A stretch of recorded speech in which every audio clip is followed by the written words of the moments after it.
I will listen to you, oh Lord, for you will show me the way.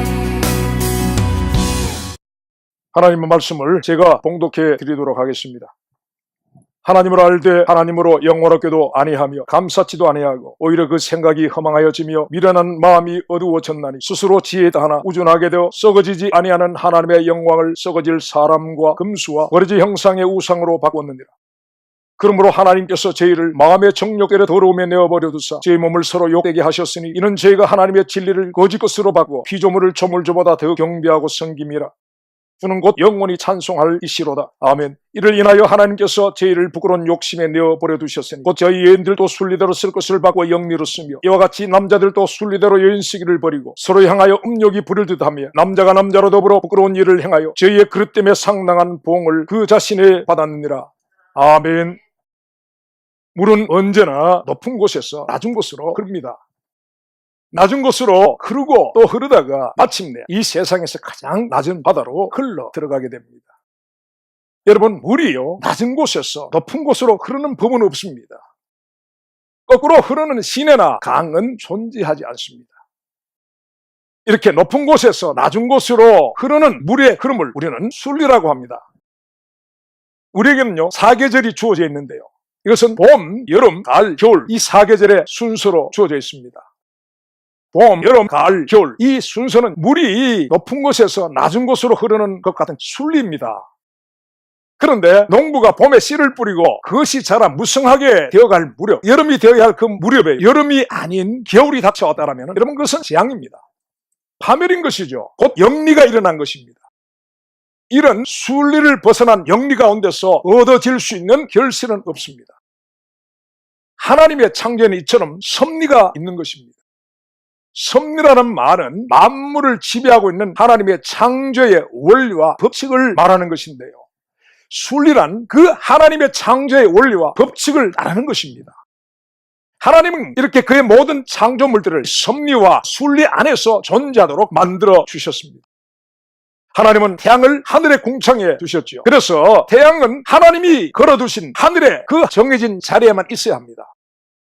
만약에 태양이 그 자리를 벗어나서 조금만 이 땅과 가까워져도 이 땅은 타서 불덩어리가 될 것입니다.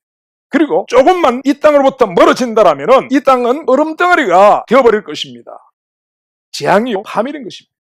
태양은요, 하나님이 걸어주신 그 자리를 벗어나서는 안 되는 것입니다. 여러분, 이것이 창조의 섭리입니다. 그리고 이 하나님의 창조의 섭리를 벗어나서 존재할 수 있는 피조물은 없습니다.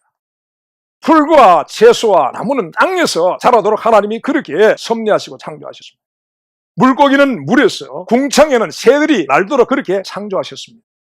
그리고 그곳에서 생육하고 번성하게 하셨습니다. 그래서 여러분, 물고기가 날개를 달고 공중을 날면서 살아가지는 못합니다. 그럴 수가 없습니다. 그리고 땅에 뿌리를 내려야 할 나무가 바닷속을 헤엄치면서 살 수도 없는 것입니다. 모든 만물은 하나님의 창조의 섭리를 벗어나서 존재할 수가 없습니다. 그 섭리를 거스르지 않는 순리 속에만 존재할 수 있다는 것입니다. 여러분, 여기에는요, 사람도 예외가 아닙니다. 사람이 하나님의 형상이라고 해서 하나님의 섭리를 거스러 영리로 행할 수가 없습니다. 철저하게 오히려 더욱 하나님의 정하신 순리를 따를 때에 그 순리 안에서 사람은 사람다울 수가 있고 하나님의 형상으로서 사람의 존엄을 지킬 수가 있는 것입니다. 근데 여러분, 오늘 주신 하나님의 말씀은요, 순리를 따르지 않고 영리로 행하는 사람들의 죄상을 고발하고 있습니다. 성경은요, 사람이 하나님의 형상으로서 종기를 덧입은 존재이지만은 하나님의 순리를 벗어나 영리로 살아갈 때에 사람에게 주어진 종기는 사라지고 마치 짐승들과 같은 위치로 전락하게 된다라고 말씀하십니다. 시편 40편 20절 말씀에 종기에 처하나 깨닫지 못하는 사람은 멸망하는 짐승과 같도다 라고 이렇게 말씀하고 있습니다. 그렇다면 여러분, 사람의 순리는 무엇입니까? 여러분, 이 순리에는요, 먼저는 하나님과의 관계의 순리가 있고 그리고 사람과의 관계의 순리가 있습니다. 이것은 지켜야만 하는 사람의 도리라고도 말할 수 있습니다. 에베소서 1장에는요, 하나님이 사람을 지으신 근본 목적이 기록되어져 있습니다. 에베소서 1장 6절 말씀해 보니까 이는 우리에게 거저 주시는 바 그의 은혜의 영광을 찬미하게 하려는 것이라 이렇게 말씀하고 있고요. 12절 말씀에는 이는 그리스도 안에서 전부터 바라던 우리로 그의 영광의 찬송이 되게 하려 하심이라 이렇게 말씀하고 있습니다. 그리고 14절 말씀에는 그의 영광을 찬미하게 하려 하심이라 말씀하고 있습니다. 그리고 이사야서 43장 21절 말씀에 이 백성은 내가 나를 위하여 지었나니 나의 찬송을 부르게 하려 함이니라 이렇게 말씀하고 있습니다. 하나님은 사람을 이렇게 찬송을 위하여 지으셨다고 말씀하십니다. 구약 성경 가운데 있는 시편은 이런 하나님을 향한 찬송과 찬양의 책인 것입니다. 시편의 마지막 편이 되는 150편 말씀은요, 할렐루야 그 성소에서 하나님을 찬양하며 그 권능의 궁창에서 그를 찬양할지어다. 그의 능하신 행동을 인하여 찬양하며 그의 지극히 광다심을 쫓아 찬양할지어다. 나팔 소리로 찬양하며 비파와 수금으로 찬양할지어다. 소고치며 춤추어 찬양하며 벼락과 퉁소로 찬양할지어다. 큰 소리 나는 제음으로 찬양하며 높은 소리 나는 제음으로 찬양할지어다. 호흡이 있는 자마다 여호와를 찬양할지어다. 할렐루야 아멘입니다. 여러분, 하나님의 생기를 코로 호흡하며 사는 인생들이 마땅히 해야 할 도리는요, 하나님을 향한 찬송에 있다라고 하시는 것입니다. 이것은 이 땅에 어떤 피조물에게도 주시지 않은 오직 사람에게만 주신 특권이요 사명입니다. 그리고 창조의 이유이기도 한 것입니다. 그래서 하나님의 영광의 찬송이 되게 하시고자 지음을 받은 사람은 다른 어떤 피조물과 비교할 수 없는 존귀함으로 입혀주셨다고 합니다. 근데요, 이런 사람이 그런 하나님의 뜻을 저버리고 도리를 벗어날 때 사람에게 입혀졌던 존귀함도 함께 벗어지게 된다고 하는 것입니다. 에스겔서 28장에 하나님이 그룹 천사 중 하나를 지으셨다고 합니다. 하나님이 그 천사를 지으시던 그날에 하나님은 그 천사를 위하여 소고와 비파를 예비하셨다고 합니다. 하나님을 찬양케 하시고자 지으신 루시엘 천사장에 관한 말씀입니다. 그런데요, 이사야서 14장에 보면은요, 그 천사가 자기의 찬양의 자리를 벗어납니다. 그리고 하나님의 보좌를 탐하는 교만으로 반역을 행하게 됩니다. 그리고 그는 공중으로 쫓겨나게 됩니다. 가장 영화롭게 시험을 받았지만 가장 사악한 자로 전락한 루시프, 곧 귀신들의 우두머리 마귀에 관한 말씀인 것이죠. 여러분, 가장 아름다운 자였습니다. 그런 자였지만 그는 가장 추악해져 버렸습니다. 참으로 고귀하고 존귀함에 있었던 자가 그는 가장 비천한 자가 되어버렸습니다. 이 루시프는 자신의 도리를 저버리고 순리를 벗어나 반역의 영리 가운데서 하나님이 주신 찬양의 소고와 비파를 내팽개쳐 버렸습니다. 자신의 처소를 떠난 이 천사는요, 장차 영원히 꺼지지 않는 유황과 불로 타는 목과 바닥이 없는 그 무정 속에 던져지게 될 것입니다. 그런데 하나님은 이 땅에 사람을 지으시고 사람들 손에도 소고와 비파를 쥐어주셨고 하나님을 찬양케 하셨다고 하십니다. 그리고 나아가서 그 사람 자체를 하나님의 영광의 찬송이 되도록 하셨다는 것입니다. 근데 여러분, 이런 사람이 하나님이 주신 소고와 비파를 루시프처럼 던져버린다면 시편 49편 20절 말씀처럼 멸망하는 짐승과 같이 되게 되는 것입니다. 멸망하는 짐승과 같이 된다, 이렇게 말씀을 드리니까 비유로 하는 말씀인 것 같습니까? 여러분, 이것은 비유가 아니고 사실적인 것입니다. 바벨론 왕 느부갓네살은 금으로 자신의 신상을 만들게 하고 모든 사람으로 거기에 절하게 했습니다. 그리고 그것을 거부하는 자들을 풀물불에 던져서 불태워버렸습니다. 그는 백성들로부터 왕으로서 경배가 아니라 신으로서 경배를 받으려 했습니다. 바벨론의 건설을 자신의 능력과 건설로 만든 것으로 생각하고 자신의 위엄과 영광을 나타내려고 한 것입니다. 그는 지극히 높으신 하나님께 영광을 돌리지 않고 교만에 사로잡혀서 자신의 영광을 스스로 칭송하게 됩니다. 그때 여러분, 하늘의 음성이 그에게 들려졌습니다. 이 말이 오히려 나 왕의 입에 있을 때에 하늘로서 소리가 내려가로되 느부갓네살 왕아, 내게 말하노니 나라의 위가 내게서 떠났느니라. 내가 사람에게서 쫓겨나서 들짐승과 함께 거하며 소처럼 풀을 먹을 것이요, 이와 같이 7대를 지내서 지극히 높으신 자가 인간 나라를 다스리시며 자기의 뜻대로 그것을 누구에게든지 주시는 줄을 알기까지 이르리라 하더니 그 동시에 이 일이 나 느부갓네살에게 응함으로 내가 사람에게 쫓겨나서 소처럼 풀을 먹으며 몸이 하늘에 이슬에 젖고 머리털이 독수리 털과 같았고 손톱은 새 발톱과 같았습니다. 여러분, 이 말씀은요, 바벨론 제국의 가장 강력한 왕이었던 느부갓네살 왕의 간증인 것입니다. 하나님이 사람에게서 사람의 마음을 거두어 버리시는 그 순간 사람은 즉시 짐승같이 되어버리는 것입니다.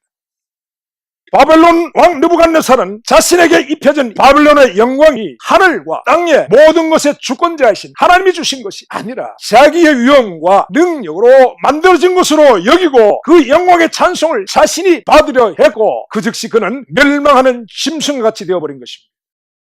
여러분, 이것은 하늘의 천사장이었던 루시엘도 바벨론의 느부갓네살 왕도 그리고 저와 여러분들도 마찬가지인 것입니다. 종기에 처하나 깨닫지 못하는 자는 멸망하는 짐승처럼 되는 것입니다. 꽃은 아름답습니다. 얼마나 이 꽃이 아름답습니까? 꽃이 아름답지만은 그러나 시들어 시궁창에 떨어져 있는 꽃은 추합니다. 아름다웠던 만큼 비참합니다. 여러분, 흰눈이 깨끗하고 아름답지 않습니까? 흰눈이 깨끗하고 눈이 덮인 세상은 아름답지만은 그러나 녹아가면서 진흙으로 질퍽이는 눈, 지저분하고 더럽습니다. 깨끗했던 만큼 그렇습니다.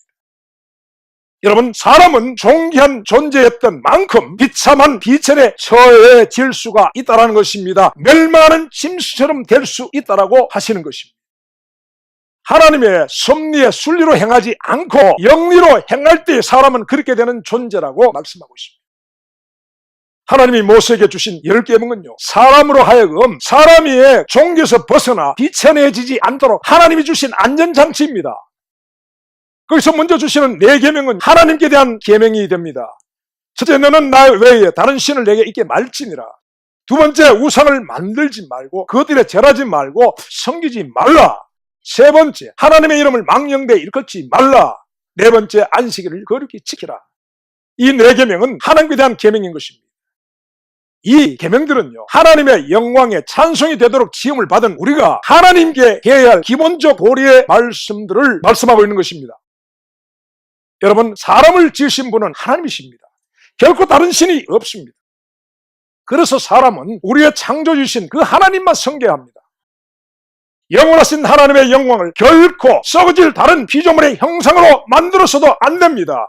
다른 어떤 것들의 우상을 만들어서 하나님께 하듯 절하고 하나님처럼 섬겨서는 않는다고 하셨습니다.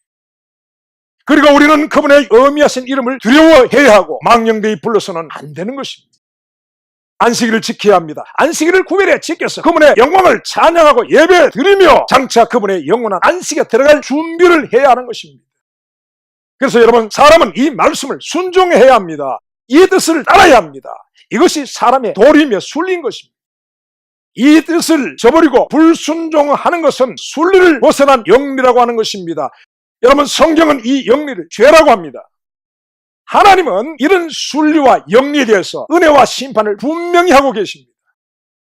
출애굽기 20장 5절 6절 말씀에 나 여호와 너희 하나님은 질투하는 하나님인즉 나를 미워하는 자의 죄를 갚되 아비로부터 아들에게로 3, 4대까지 이르게 하거니와 나를 사랑하고 내 계명을 지키는 자에게는 천대까지 은혜를 베푸느니라 말씀하셨습니다.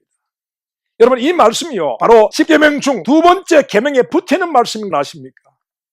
여기서요, 천대의 은혜를 말씀하고 계시고 3, 4대의 죄 갚으심을 말씀하고 계십니다.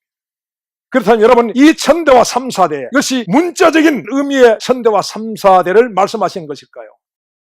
창세기 4장 5장에는요 가인의 족보와 셋의 족보가 기록되어 있습니다. 먼저 가인의 족보는 바로 하나님을 미워하는 자의 족보입니다. 그리고 그 이어서 나오는 셋의 족보는 여호와의 이름을 부르는 자의 족보, 곧 하나님을 사랑하고 찬양하는 자의 족보인 것입니다. 그런데 여기서 하나님을 미워하는 자 가인의 족보는요, 창세기 4장에서 끝이 나버립니다. 마치 안개와 이슬처럼 사라져버렸습니다. 악인에게 죄를 갚으시는 3, 4대란 이처럼 가인의 족보처럼 파멸되어 연기처럼 사라진 것을 말씀하고 있는 것입니다. 그러나 셋의 족보는 어떻습니까? 에녹과 노아와 아브라함과 다윗과 그리고 마침내 예수 그리스도로 이어져서 천대, 곧 영원으로 연결되어지는 것입니다. 여러분, 여기서 천대는 영원을 의미하는 것입니다. 그런데 중요한 사실이 있습니다. 여러분, 그것은 사람이 하나님과의 관계의 이 순리를 저버리고 그것을 벗어나서 왜곡시키는 영리로 나갈 때 사람은 사람과의 관계의 순리도 왜곡되어져서 영리를 따라가게 된다고 하는 것이 오늘 로마서 1장의 증거인 것입니다. 다시 말씀드릴까요? 사람이 하나님과의 관계의 순리를 저버리고 벗어나며 왜곡시키는 영리로 나아갈 때 사람은 사람과의 관계의 순리도 왜곡되어져서 영리를 따라간다고 하는 것이 오늘 로마서 1장의 증거라는 말씀인 것입니다. 사람들이 불의로 하나님의 진리를 막았다고 합니다. 사람은 하나님을 아는 지각이 있음에도 불구하고 하나님을 영화롭게도 아니하고 하나님께 감사치도 아니하고 스스로 지혜롭다고 하면서도 허망한 생각, 미련한 마음으로 썩어지지 아니하는 하나님의 영광을 썩어질 사람과 금수와 버려진 모양의 우상으로 바꾸어서 이것들을 하나님보다 더 경배하고 섬겼다라고 고발하고 있습니다. 하나님의 영광에 찬송이 되어야 할 사람들이 하나님의 영광을 우상으로 만들어버리는 것입니다. 여러분, 이것은요 도리를 벗어난 표역이고 반역입니다. 하나님이 가장 미워하시고 진노하시는 것은 바로 이러한 사람들의 우상 숭배 노름인 것입니다. 이런 사람들의 경건치 않음과 불의에 대하여 하나님은 진노하십니다. 하나님은 그 진노를 하늘로부터 나타내신다라고 그렇게 말씀하고 있는 것입니다. 여러분, 우상 숭배에는요 몇 가지가 있습니다. 먼저 해와 달이나 별에게 절하고 바위나 짐승이나 나무나 버러지 형상을 만들어 놓고 섬기는 이방인들의 우상 숭배가 있습니다. 그런가 하면 출애굽한 이스라엘 백성들이 금송아지를 만들고서 그 앞에 뛰놀고 춤추면서 이것을 애굽에서 우리를 인도하여 낸 신이라 그렇게 말했습니다. 여러분, 이것이 이스라엘 백성들의 우상 숭배인데요, 그들은 보이지 아니하는 하나님의 영광을 금수의 모양으로 바꿔버렸습니다. 금으로 만든 송아지, 광야에서 만든 금송아지는 유대인들의 손에 좌지우지되는 현대의 금융가에도 자리 잡고 세워져 있습니다. 여러분, 그들은 하나님을 금송아지의 만몬으로 만들어버렸다는 것입니다. 이것이 이스라엘의 우상 숭배였습니다. 그리고 또 여러분, 우상에는 이 보이는 우상뿐 아니라 보이지 않는 우상도 있습니다. 성경에는요 사람의 탐심도 우상이라고 하셨습니다. 그리고 사상의 우상도 있고 권력의 우상도 있고 오늘날 인기의 우상도 있습니다.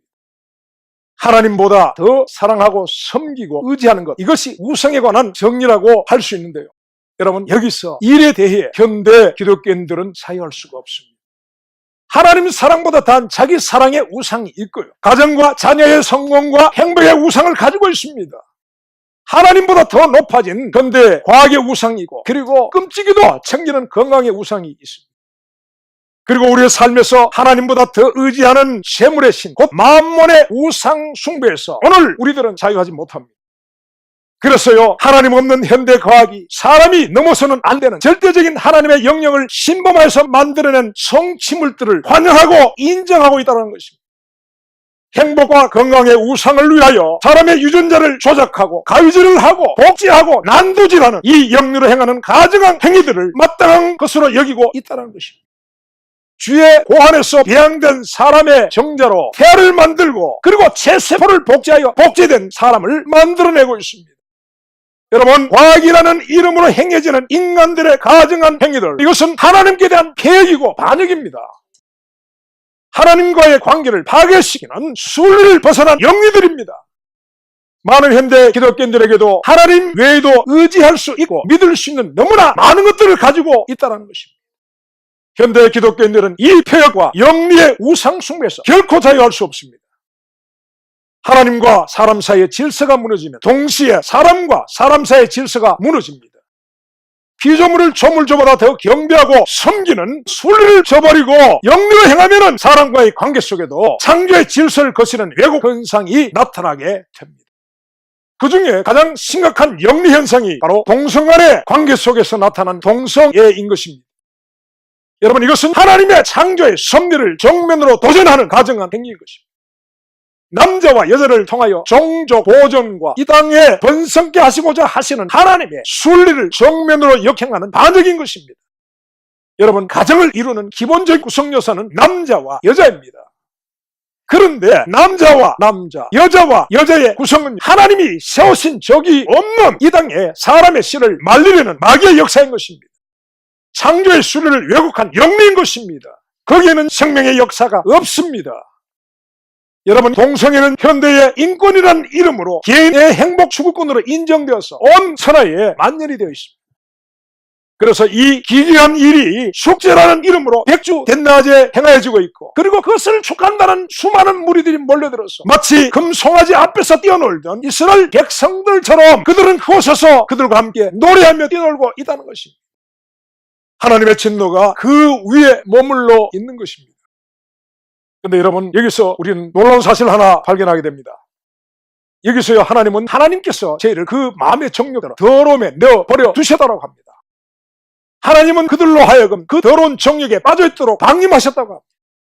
그래서 저희 몸을 서로 욕되게 하셨다라고 하시는 것입니다. 사랑하는 여러분, 하나님은요 그의 받으시는 아들마다 채찍질 하시고 징계를 하신다고 하셨습니다. 이 징계는 하나님의 사랑의 징표가 됩니다. 이것이 없으면 사생자요 버려온 자라고 성경이 분명히 말씀합니다. 방임과 유기는 버려진 자라는 뜻입니다. 사람에게 내려지는 가장 두려운 하나님의 심판이 바로 이 버려두심인 것입니다. 곧 유기입니다. 하나님께 버림당하는 자는 더 이상 소망이 없습니다. 이렇게 하나님의 버려두신 가운데 사람들은 저희 여인들도 순리대로 쓸 것을 바꾸어 영리로 쓰며 남자들도 순리대로 여인시기를 버리고 서로 향하여 음욕이 부릴 듯하며 남자가 남자로 더불어 부끄러운 일을 행하였다라고 말씀하고 있습니다. 동성애를 말씀하고 계시는 것입니다. 여러분, 종기에 처하나 깨닫지 못한 자는 멸망하는 짐승과 같도다 하신 하나님의 말씀이 이루어지는 순간이 아니겠습니까? 이렇게 하나님의 순리를 저버리는 순간 사람에게 주어진 종기는 사라지는 것입니다. 멸망하는 짐승같이 되는 것입니다. 그리고 그들에게 저희의 그릇 때문에 상당한 복만이 주어진다라고 하십니다. 그런데 여러분, 오늘날의 인본주의의 현대의학은 병의 원인은 아랑곳하지 않습니다. 하나님이 주신 보응인 에이즈라는 질병만 고치려 듭니다. 그런데 얼마 전에 이 에이즈에 대한 백신과 치료약을 개발했다는 소식이 들려오기도 합니다. 여러분, 그렇다고 이 에이즈가 정복이 되는 것일까요? 하나님이 그 그것 때문에 보응할 수 있는 수단이 없어지는 것일까요? 여러분, 백신과 치료약이 개발되었다 할지라도 하나님은요 이에 대한 보응을 없이 하지 아니하십니다. 만약에 하나님 없는 현대과학이 에이즈라는 질병을 극복한다면 분명히 하나님은 또 다른 것으로 저희의 그것 때문에 상당한 보응을 내리신 일을 계속 하실 것이라는 것입니다. 하나님의 영광을 우상으로 바꿔버린 인간이 남녀간의 순리마저 저버림으로써 하나님의 진노 위에 진노를 쌓는 일을 행하고 있는 것입니다. 여러분, 사람들은 정말 죽을 죄인들인 것입니다.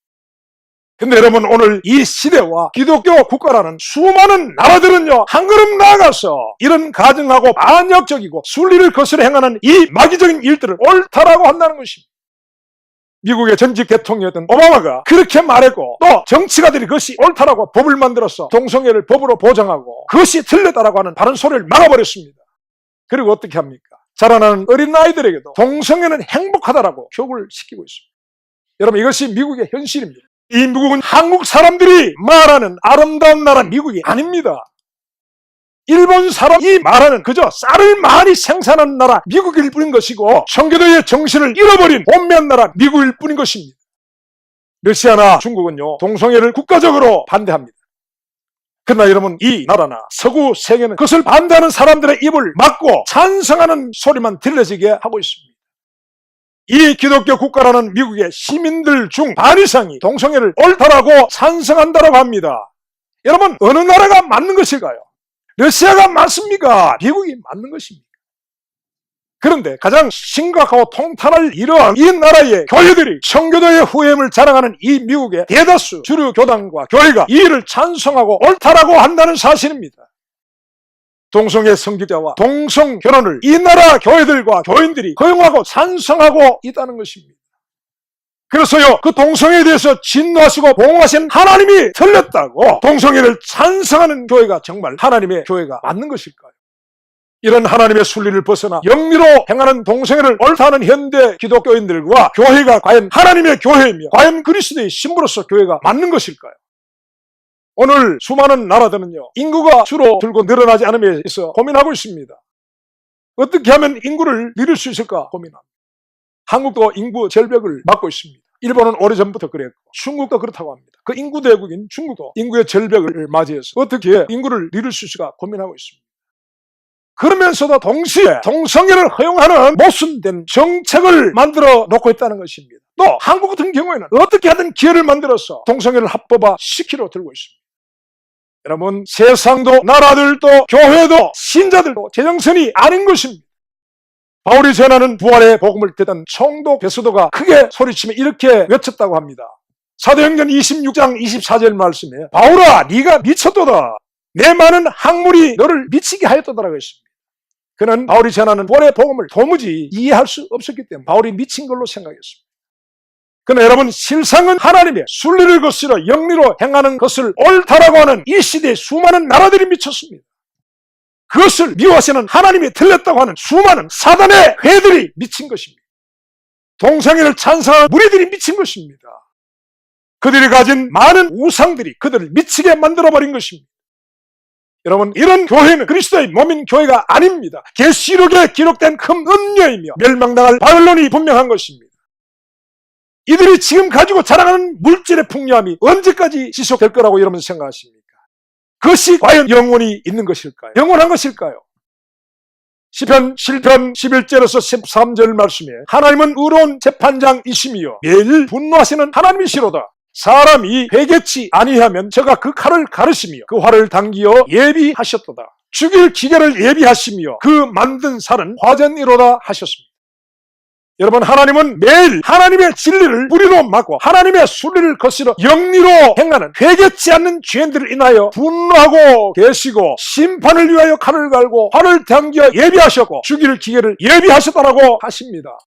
이 두려운 사실 앞에 하나님의 뜻을 저버린 나라들과 범죄한 교회와 신자들이 돌이켜야 하는데, 영리의 자리에서 순리의 자리로 돌아와야 하는 회개가 있어야 하는데, 그래야만 분노하시는 하나님의 마음을 가라앉게 해드릴 수가 있는데, 이 세대는 그런 하나님을 두려워하는 조짐을 도무지 보이지 않고 있습니다. 여러분, 하나님은 하늘로부터 진노를 나타나고 계십니다. 매일 분노하고 계시는 하나님이시라고 말씀하고 있습니다. 여러분, 그런 하나님이 자신의 이 진노를 멈추게 할 사람을 오늘 찾고 계십니다. 이런 진노하시는 하나님의 마음을 진정시켜 드릴 수 있는 사람은 누구인 것입니까? 민수기 25장에 이스라엘 백성들이 모압의 신들에게 절하고 음행하였을 때 이스라엘을 향하여 진노하시는 하나님의 마음을 가라앉혀 드린 이는 아론의 손자 비느하스였습니다. 하나님과 이스라엘의 목전에서 음행하는 자를 처단했을 때 백성들에게 내려졌던 연병이 그치고 하나님의 진노가 멈췄다고 했습니다. 여러분, 그런 이 시대에 비느하스는 누구인 것입니까? 계획한 이 세대에 진노하시는 하나님의 뜻을 돌이킬 수 있는 중보자는 누구인 것입니까? 우상 숭배와 부도덕에 빠진 백성들을 인하여 울면서 거리를 다녔던 예레미야의 심령을 가진 자가 아니겠습니까? 돌 하나도 도리에 남지 않을 진노의 심판당할 성 안에서 끝내 회개치 아니하고 파멸당한 예루살렘 성을 바라보시고 우셨던 그리스도 예수의 마음을 품은 자가 아니겠습니까? 여러분, 오늘 우리들은 이 패악한 세대에 그들을 깨우는 외침의 소리를 바라면서 예레미야의 심정으로 하나님 앞에 엎드릴 수 있게 되기를 바랍니다. 모세의 중보로 멸망당할 백성들을 향한 하나님의 진노가 멈추었고 아브라함의 중보가 진노 가운데서 불태워질 소돔성에서 롯을 건져내었음을 기억하면서 이 세대를 향하여 분노하시는 하나님의 마음을 달래드릴 수 있는 우리 모두가 될 수 있기를 바랍니다. 부디 주께서 그런 우리의 기도 가운데 이 세대로 하여금 영리에서 돌이키는 회개의 역사를 허락해 주시기를 바라는 것입니다. 기도하시겠습니다. 주님, 강악 없는 자가 되어 자신을 방탕에 방임하여 모든 더러운 것을 욕심으로 행하는 이방인같이 되지 말라고 하셨습니다. 순리를 벗어나 영리로 행하는 감각을 잃어버린 이 세대에 동화되지 않는 주님의 능력을 우리에게 허락하여 주옵소서. 그래서 소고와 비판을 들려주신 주를 찬송하는 자리에서 벗어나지 않는 우리 모두가 되게 하여 주옵소서. 예수님의 이름으로 기도하옵나이다.